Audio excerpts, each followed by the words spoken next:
এক থালা ভাত নিমিষেই শেষ হয়ে যাবে যদি এইভাবে ছোলা আর পালং শাক রান্না করো। তার জন্য প্রথমেই পরিমাণ অনুযায়ী সর্ষের তেলে দুটো শুকনো লঙ্কা ভেজে তুলে নিচ্ছি। আমি যখনই ছোলার শাক রান্না করি না কেন, সামান্য পরিমাণ হলেও পালং শাকটা দিই, তাতে খেতে বেশি স্বাদ হয়। এবার তেলের মধ্যে কেটে রাখা ছোলা আর পালং শাক দিয়ে দিলাম, দিয়ে খুব ভালোভাবে ভেজে নিচ্ছি। আস্তে আস্তে জল বার হতে শুরু করে দেবে। এর মধ্যে দিয়ে দেবো স্বাদ অনুযায়ী লবণ। লবণটা একটু বুঝে শুনেই দিতে হবে, কারণ শাক থেকে জল বেরোলে শাকের পরিমাণটা অনেকটাই কমে যাবে।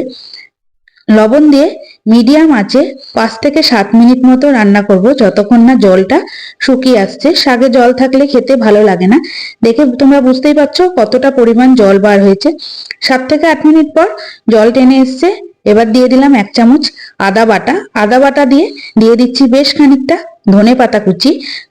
আদা বাটা ধনে পাতা দিয়ে কিছুক্ষণ মতো মিশিয়ে নিলাম। তারপর যে শুকনো লঙ্কাগুলো ভেজে রেখেছিলাম গুঁড়ো করে দিয়ে দিচ্ছি। এবার নামিয়ে নিলাম। তৈরি হয়ে গেল ছোলা পালংয়ের ঘন্ট। আশা করছি রেসিপিটা তোমাদের ভালো লাগলো।